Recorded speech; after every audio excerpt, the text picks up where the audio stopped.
Yeah.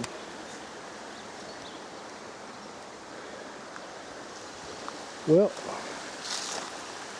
from my new location here today, somewhat new. I've been here before, but not for a while as far as recording, and I don't think I've ever recorded where I'm at right here.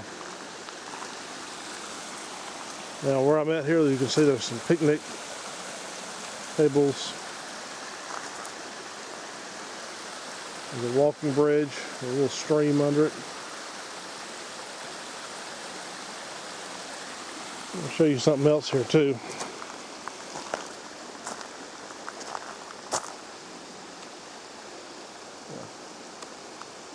Right there is a yellow poplar I showed you before. Sometimes it's called a tulip tree or even a tulip poplar. There's a little small one there. So there's a lot of that around here. There's some more of that stream coming down. You can see there's actually, I'll go down here for a second.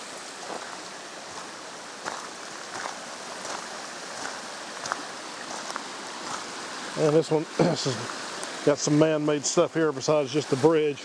Got some steps to go down. On this one right here though, you have to about jump off of it.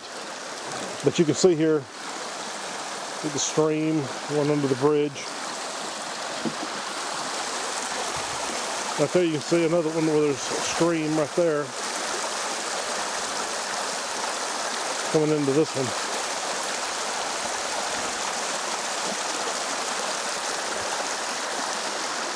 Oh, now we can actually get up close on some of these flowers here.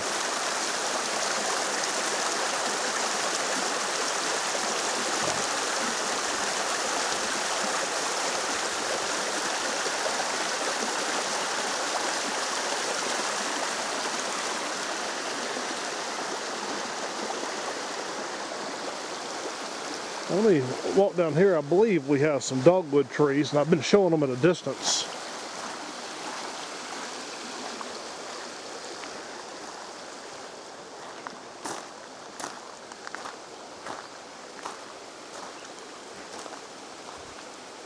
Let me walk over here. You can see, you're probably familiar enough with my truck by now. Right here, there's some other people out here today that are hiking. There's the restrooms there, and there's the trail right there. That actually is it's kind of a steep trail. The ones I usually walk are pretty level. That one actually is fairly steep. Haven't walked it in a while. I may do that someday just so everybody can see. See me doing that.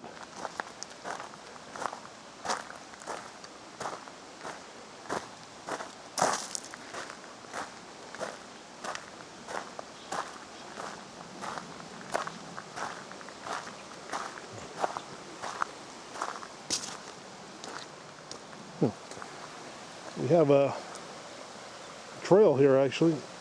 It's got a bunch of water on it from previous rain, I think.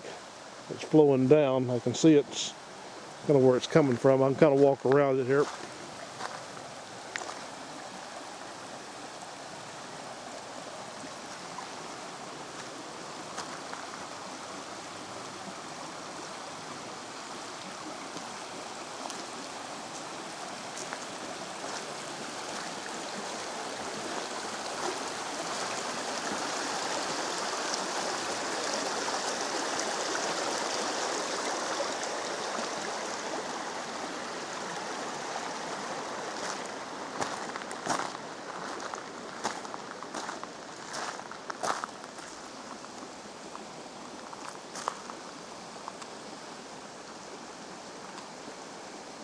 There's some more of the sort of purple flowers.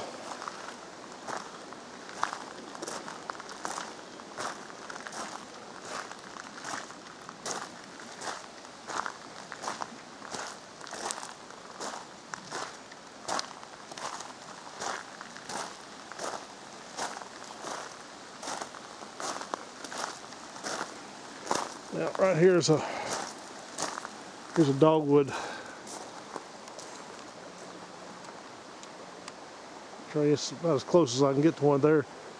Far enough off the ground I can't really show the white flowers.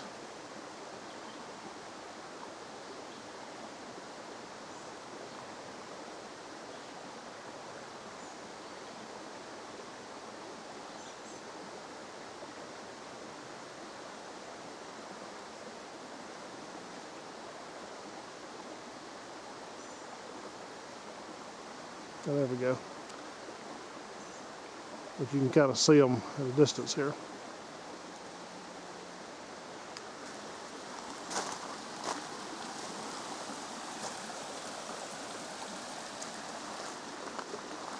And here again, this is kind of interesting here. I hadn't really noticed this just until now.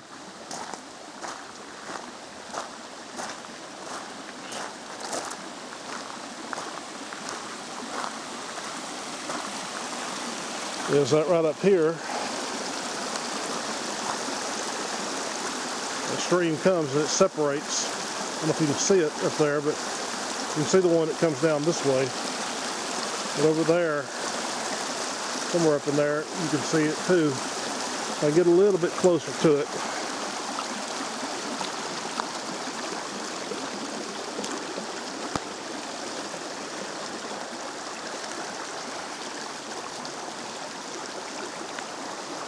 You can see where it kind of goes around this little island here.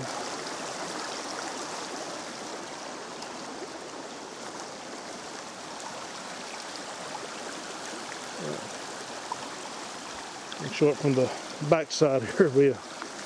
There's the stream coming into the bridge. It comes down there and splits, and then it joins back up.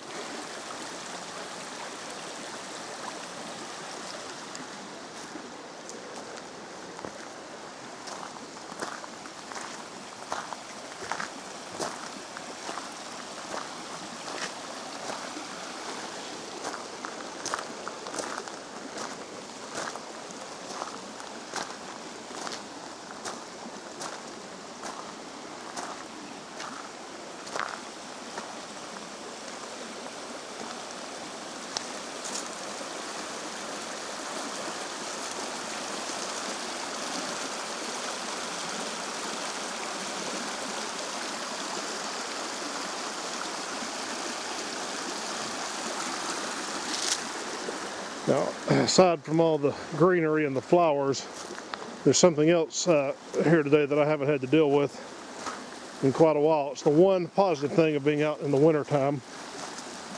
Well, there's a couple of positive things in the wintertime. One, I've mentioned snakes several times. In the wintertime, you don't have to worry about seeing them out. Also, you don't have to be worried about being annoyed with bugs flying around your head constantly, because they're not out when it's cold either. So during the winter, it's very cold out. You have to bundle up, and also you don't get to see all the green trees, other than like right here is a pine tree. You can see those out because they're evergreens. But these other trees that are what are commonly referred to as deciduous trees, they're not green, so you don't get to see that in the winter. But you do get to dispense with the bugs, and that is actually the biggest annoyance. As of yet, I've never had problems with snakes, but bugs are constantly they're more of an annoyance than anything else. But it's the price you pay for being out during the green. Everything comes with the good and the bad.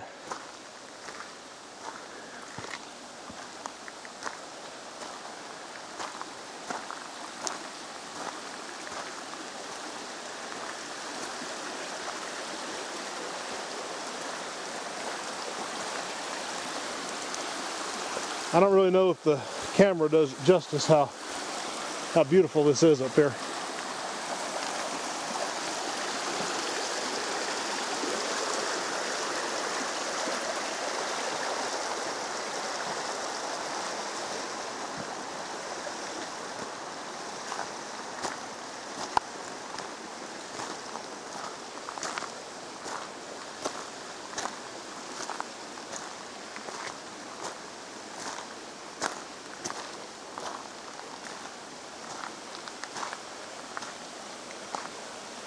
Okay, so now I'm going to sit here at one of these tables.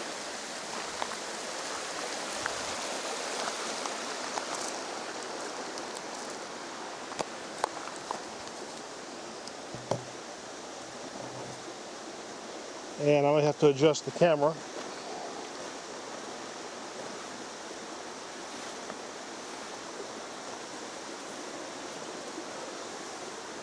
No, it's perfect. Now, if I had just set the camera down, this table is very level. But I have an actual stick under the camera. I had to sort of a makeshift thing that I was able to do myself so that I could do this. It's like I can have like the Sunday school class here, in a bit, as it were, I guess. But this is a nice place to have it. Just move church out here. It'll be real nice. But today is Easter. Although I prefer to call it Resurrection Sunday. It's one of the reasons that Christians worship on the first day of the week. It's because of the day Christ rose, was on the first day.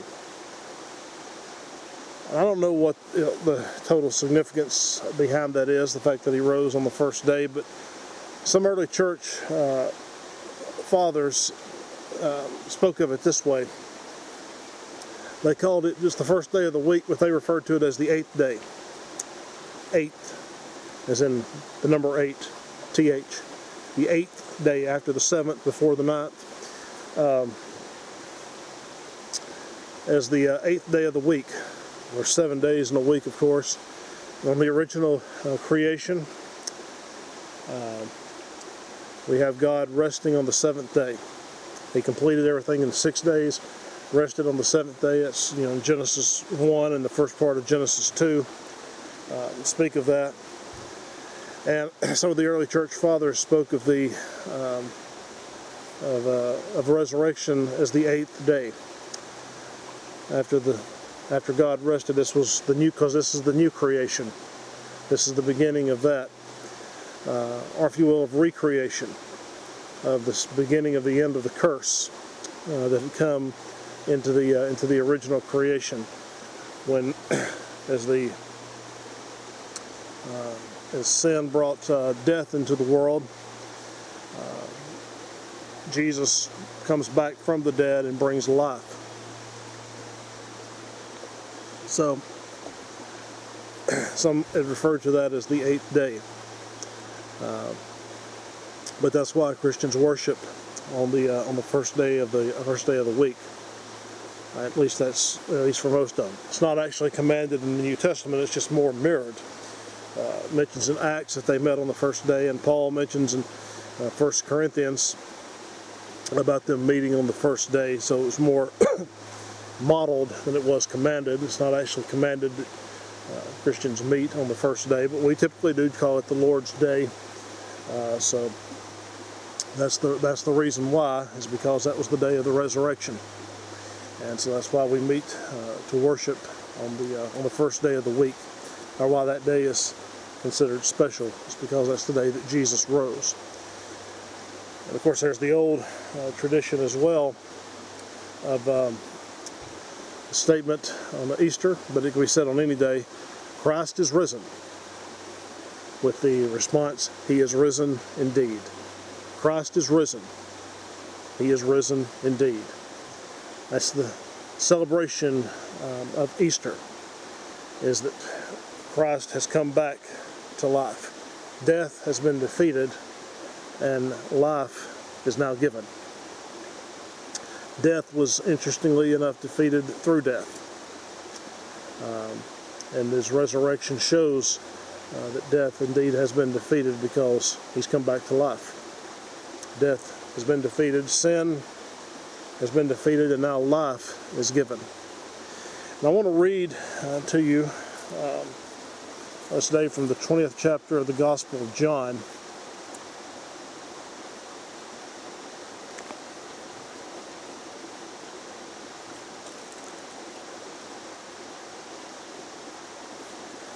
It says this is John chapter 20, beginning the first verse. It says, "The first day of the week cometh Mary Magdalene early, when it was yet dark, unto the sepulchre, and seeth the stone taken away from the sepulchre. Then she runneth and cometh to Simon Peter and to the other disciple whom Jesus loved, and saith unto them, They have taken away the Lord out of the sepulchre, and we know not where they have laid him. It says, Peter therefore went forth, and the other disciple came to the sepulchre. So they ran both together, and the other disciple did outrun Peter, and came first to the sepulchre. And he, stooping down and looking in, saw the linen cloths lying, yet went he not in. Then Simon Peter, following him, went into the sepulchre, and seeth the linen clothes lie, and the napkin that was about his head, not lying with the linen clothes, but wrapped together in a place by itself. It says, then went in also the other disciple, which came first to the sepulchre, and he saw and believed. For as yet they knew not the scripture, that he must rise again from the dead. Then the disciples went away again into their own home. But Mary stood without at the sepulchre weeping. And as she wept, she stooped down and looked into the sepulchre, and seeth two angels in white sitting, the one at the head and the other at the feet, where the body of Jesus had lain. And they said unto her, Woman, why weepest thou? She said unto them, Because they have taken away my Lord, and I know not where they have laid him. And when she had thus said, she turned herself back, and saw Jesus standing, and knew not that it was Jesus. Jesus saith unto her, Woman, why weepest thou? Whom seekest thou? She, supposing him to be the gardener, saith unto him, Sir, if thou hast borne him hence, tell me where thou hast laid him, and I will take him away. Jesus saith unto her, Mary. She turned herself and saith unto him, Rabboni, which is to say, Master. Jesus saith unto her, Touch me not, for I am not yet ascended to my Father, but go to my brethren, and say unto them, I ascend to my Father and your Father, and to my God and your God. So Mary Magdalene came and told the disciples that she had seen the Lord, and that he had spoken these things unto her. We can go on when he actually meets with the disciples at that point. So Mary Magdalene comes to the tomb and finds it empty. And she at this point does not know why it's empty. She doesn't believe he's rose from the dead because she thinks somebody stole the body. So that was her thought. The idea of him rising from the dead is not really what she's thinking about. But she goes, first thing she does is goes and tells the rest of the disciples, Peter, and it says the disciple whom Jesus loved, who is traditionally understood to be John. So that's where they go to, and they both run to the tomb to find, to investigate what she said. It says John runs ahead of Peter, but he doesn't go into the tomb. He just looks inside. But Peter actually then runs past him and runs inside the tomb and sees it. And then John comes in. It says John saw and believed. He's the first one, we're told, that believed. Maybe it all came back to him. It all came back to him what Jesus had said during his time with them, that he indeed was going to rise from the dead. At any rate, they both go back, but Mary doesn't go back with them. They sort of leave her there. By the way, the implication is also that there were other women with Mary, because when she goes to the disciples, it just mentions her alone, but when she goes to them, she says, They've taken his body, and none of us know where. So the implication is there was others with her, just as the other Gospels mention more than one. But Mary Magdalene does not leave the tomb like Peter and John do. She stays there. And she stays there, and she's crying. And she looks into the tomb, and there's these we were told they're angels. Apparently she doesn't know that. They said, what are you, what's wrong? And they said, so they've stolen my Lord, and I don't know where they've taken him. And then she turns around, and there's Jesus. She doesn't know it's him. She says to him, if you've taken the body, tell me where it is, and I'll go get him. And I won't, sort of the idea, I won't tell anybody you did it. Just tell me where it is, I'll go get him. And he just says to her, Mary. He doesn't identify himself. Doesn't say who he is. Doesn't give her any commands at that point. Doesn't really even tell her anything. He just addresses her, Mary. And she yells out at him, Rabboni, or Rabbi, meaning master. That's the King James language. Other versions translate it teacher, which is what they had all commonly referred to him. The idea he was the rabbi. But she knows who he is. And she's going to grab onto him, and he tells her, don't do that. He said, I haven't ascended to my Father. He says, but go tell the disciples. Go tell my brothers that I'm ascending to the Father, to my God, to my Father, to your God, your Father. And she goes back and tells the disciples. She's the first person to see Jesus come back from the grave. And she's the first person to tell everybody else about it. She's the first one, as far as we know, that sees him risen from the grave. It's the first one that's recorded, at least.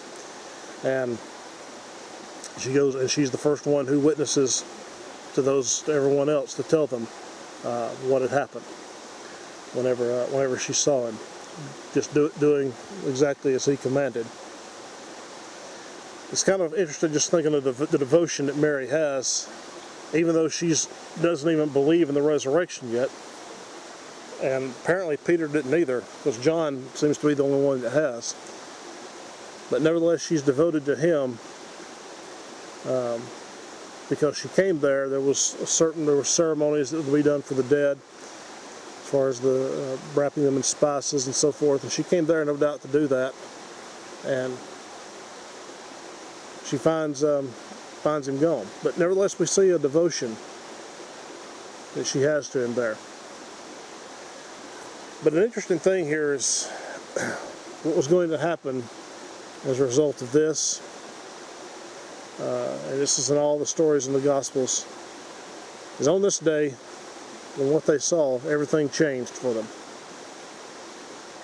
Everything, I taught them the last time on Saturday. They were kind of probably in a state of bewilderment, wondering, what's happened. We had expectations of the Messiah being something other than what we saw of him. We weren't expecting him to die. This was that moment of great uncertainty. Wondering what in the world happened. Did we miss something? Did we misunderstand something along the way? But what we see happening there on this next day, on Easter Sunday, or as I say, on Resurrection Sunday, everything changed. And that's one of the things I mentioned about this being Sunday, being the first day of the week that we worshiped. All of a sudden that became the day they worshiped. Prior to that, it had been the seventh day, at least for the Jews, for the Jewish believers. It had been the seventh day, the Sabbath. But now all of a sudden it's the first day. That changed for them. Everything all of a sudden was different. Everything changed dramatically for them, and their lives never would be the same from that point on. Having found out that he had risen from the dead. As I said, life conquered death. Light conquered darkness. Hope conquered fear. And so forth and so on.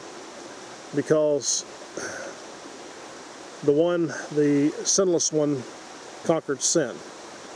He defeated that. And in his resurrection, he brings life to man. Where there was death, he brings life. Where there's darkness, he brings light. And I said, where there's doubt and fear, he brings hope. He brings the kingdom of God to where the kingdom of the evil one had been. All this happened on that great that first Sunday, that first Easter Sunday. There's things that had changed for everybody. And even though we don't find it here in these, we don't find that being said by the angels here, we find it in the other Gospels. They let them know He's not here, which they already knew that, obviously. They said He's not here, He is risen. And I say, well, our confession is He is risen indeed. And as I say, their life never the same, because they had something that dramatically had changed it. The greatest announcement of all of history is that He is risen, because that changes all of history. The most important event in history was His resurrection. And our question today for us is, are we following the one who was? Mary referred to Him as, they've taken my Lord, and I don't know where they've put Him. Are we following the risen Lord or not? A lot of people go in and confess it on Sundays. That great confession, as I said, He is risen indeed. But, it's almost like that's all it is to them, it's just words. And it's kind of easy to understand that. We do things almost in a ritualistic sense, I guess, of saying that. But to think of that great truth, that the one who was dead is now alive forevermore. That's what John would later say. Jesus would actually say it. John would record it. He'd say it to John in the book of Revelation, that He who was dead is now alive forevermore. And it's that great truth that He is the one who is the risen King. And as such, we owe Him our allegiance, and we owe Him, and that's getting in our way again here, we owe Him our allegiance and our loyalty. We owe Him our life, because it shows who He is. As He says in Matthew, all authority in heaven and earth is given to Him. And that's where our allegiance is to lie.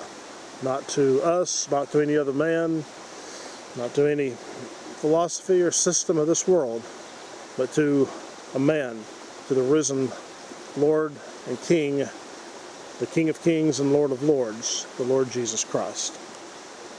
So I hope everyone has a blessed Easter. Those in the Western world. In the Eastern world, Easter is actually next Sunday. But as I say, we celebrate it at this time of year because of its relation to Passover. But in reality, it's something every while we celebrate every Sunday, the first day. But it's not just a Sunday thing. It's a everyday thing. It's 24/7, every day. Jesus Christ is risen. He is risen indeed. And it's something that's the truth, not just on Sundays, not just on Easter Sunday, but it's true each and every day. And we should live our lives in light of that. Well, I'm going to close it with that. And so I hope everybody has or is having or had a blessed Easter. But to remember, the resurrection is true all the time, not just on that one day of the year. Well, I hope you enjoyed this, and hope this was a blessing to you. I'm out here in the kind of out here in the wild, and hope you enjoyed it, and hope you enjoy your day. And thank you for tuning in. Thank you for watching this. And if you're watching this on YouTube, and you want to subscribe to the channel, you can of course do that as well. And if you want to, you can share it with others so that others can see this also. But again, I hope everybody has a blessed day, blessed Easter. Christ is risen. He is risen indeed.